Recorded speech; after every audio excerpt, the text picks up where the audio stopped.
हिंदू धर्मात जन्माला जरी आलो असलो तर मी हिंदू धर्मात मरणार नाही. माणसाने माणसासाठी निर्माण केलेल्या कारागृहात मी स्वतः राहणार नाही आणि माझ्या दलित बांधवांना सुद्धा राहू देणार नाही. माणसाने माणसाला माणसांची रीत द्यावी, माणसाने माणसाला माणसांची प्रीत द्यावी. माणूस म्हणून जन्माला आलेल्याची एवढीच तर भाव. आणि या युद्धानंच डॉक्टर बाबासाहेब आंबेडकरांना बुद्धांकडे नेलं. हे स्वातंत्र्य, समता, बंधुता कुठल्या राज्यशास्त्रात मिळत नाही, तर ते धर्मात मिळतं. बंधुता आणि मानवता हाच माझा सगळ्यात मोठा धर्म आहे. इतिहास अनेकांच्या संशोधनाचा विषय आहे. इतिहास अनेकांच्या अभिमानाचा विषय आहे. इतिहास अनेकांच्या स्वाभिमानाचा विषय आहे. इतिहास अनेकांच्या अस्मितेचा विषय आहे. इतिहास अनेकांच्या प्रेरणेचा विषय आहे. खर तर इतिहास घडवता येतो, बदलता येतो.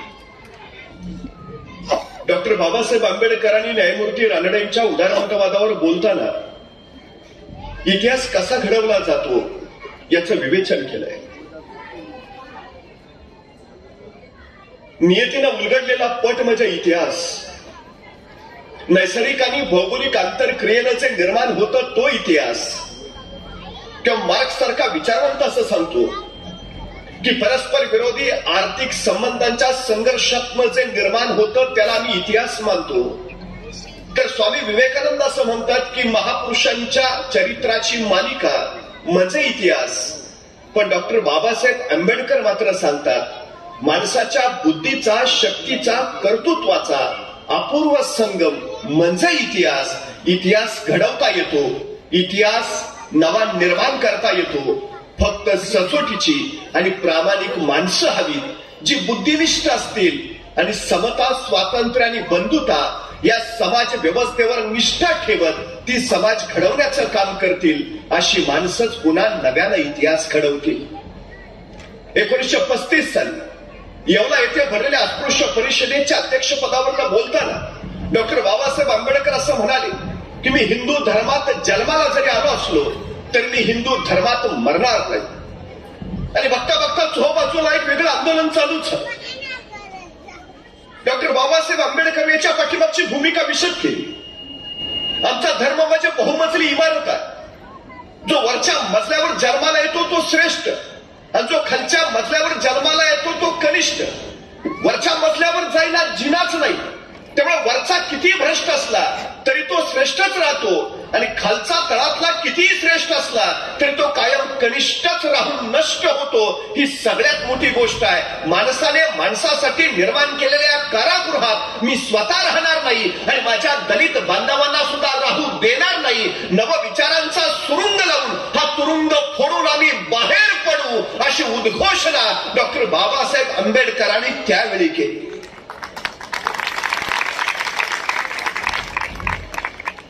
अनेकांनी त्यांचा उद्वेग लक्षात घेतला.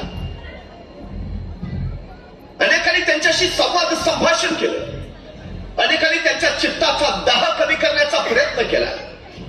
अनेक लोकनेत्यांनी त्यांना विनवलं धर्मांतर करू नका. पण डॉक्टर बाबासाहेब आंबेडकर मात्र विचार परिवर्तनाचं चक्र मनामध्ये फिरवत राहिले. अनेक धर्मग्रंथांचं आलोचन त्यांनी केलं.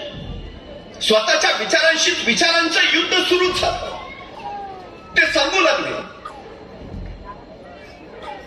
निव्वळ एखाद्या ठिकाणी जन्माला आला म्हणून त्याला आयुष्यभर गुन्हेगारासारखं, जनावरासारखं राहायला लावलं. ही मानवता आहे का? समाज व्यवस्थेला ओहोटी लागलेली असताना सुद्धा कुणी समतेचा धडा घ्यायला तयार नाही. हे बरोबर आहे का? हे किती दिवस चालणार? माणसाने माणसाला माणसांची रीत द्यावी, माणसाने माणसाला माणसांची प्रीत द्यावी. माणूस म्हणून जन्माला आलेल्याची एवढीच तर भावना आहे. पण तेही माणूस पण जर त्याला मिळत नसेल तर ही समाज व्यवस्था अवघडणं हे काही गैर आहे का? दोन तप डॉक्टर बाबासाहेब आंबेडकरांच्या मनात हे युद्ध चालू राहिलं आणि या युद्धानंच डॉक्टर बाबासाहेब आंबेडकरांना बुद्धांकडे नेलं. ही सगळ्यात महत्वाची गोष्ट आहे. खर तर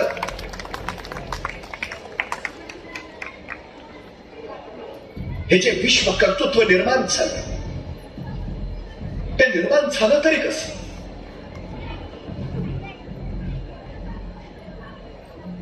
रामजी सकपाळ सुभेदार मेजर होते.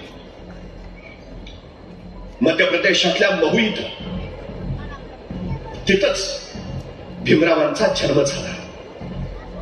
एका लष्करी शाळेमध्ये मुख्याध्यापकाचं काम करणारे रामजी बाबा महात्मा ज्योतिबा फुले आणि न्यायमूर्ती रानडे यांच्याबरोबर सहचिंतन करणारे प्रज्ञावंत होते. रामजी बाबा कबीरपंथी. उभ्या आयुष्यात त्यांनी मद्य आणि मांस याला कधीही स्पर्श केला नाही. आणि सगळ्यात महत्वाचं डॉक्टर बाबासाहेब आंबेडकरांना तर सुपारीच्या खंडाचं सुद्धा व्यसन नव्हतं. ही सगळ्यात महत्वाची गोष्ट आहे. आपल्या घराचा साधुत्वाचा वारसा सायंकाळच्या सुमाराला आपल्या मुलांना जवळ घ्यावं, त्यांच्यावर संस्कार करावेत, उपासना करून घ्यावी, त्यांना कबीराचे दोहे ऐकवावेत, हा रामजी बाबांचा नित्यक्रम होता. खर तर रामजी बाबांच्या पूर्वजांमध्ये हे साधुत्वाचं आकर्षण पहिल्यापासून. पण त्यांच्याच घराण्यात जन्माला आले का विरक्त महात्म्यानं रामजी बाबांना सांगितलं होतं, तुझ्या पोटी जगाचं कल्याण करणारा सुपुत्र जन्माला येणार आहे. आणि भीमरावांच्या रूपानं तो सुपुत्र जन्माला आला. संस्कार आणि घडवणं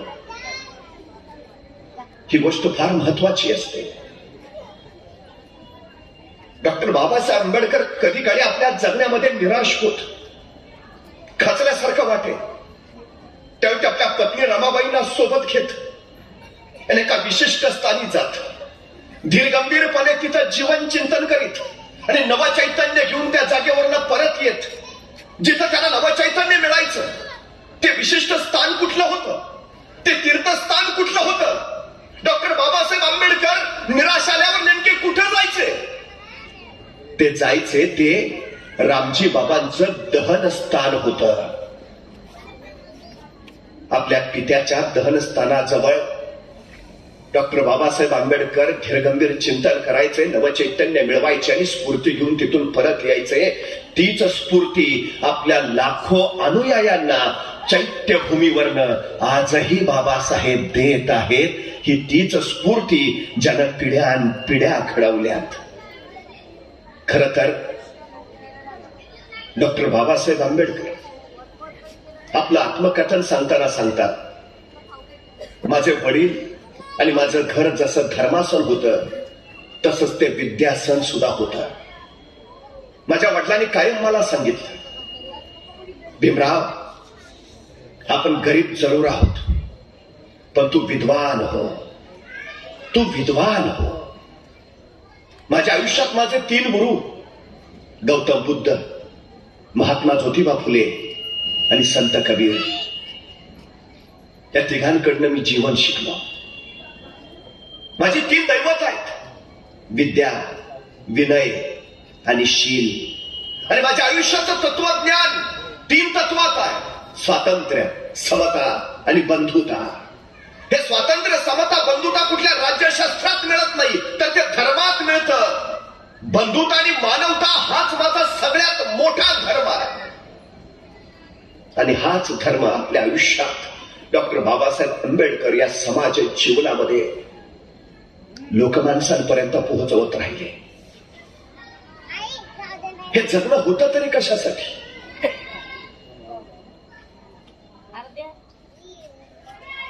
खर तर शिक बाबा, शिक. परिवर्तन घडवायची ताकद फक्त शिक्षणात आहे. डॉक्टर बाबासाहेब आंबेडकर असं सांगतात की शिक्षण म्हणजे वाघिणीचं दूध, जो पील तो वाघासारखा गुरगुरल्याशिवाय राहणार नाही. मला माझ्या वडिलांनी तो संस्कार दिला, शिक. बदल घडवायचा असेल, परिवर्तन साधायचं असेल तर शिक. प्रसंगी रस्त्यावरच्या विजेच्या दिव्याच्या खांब्याखाली बसून अभ्यास करणं डॉक्टर बाबासाहेब आंबेडकर अमेरिकेच्या कोलंबिया विद्यापीठापर्यंत पोहोचले.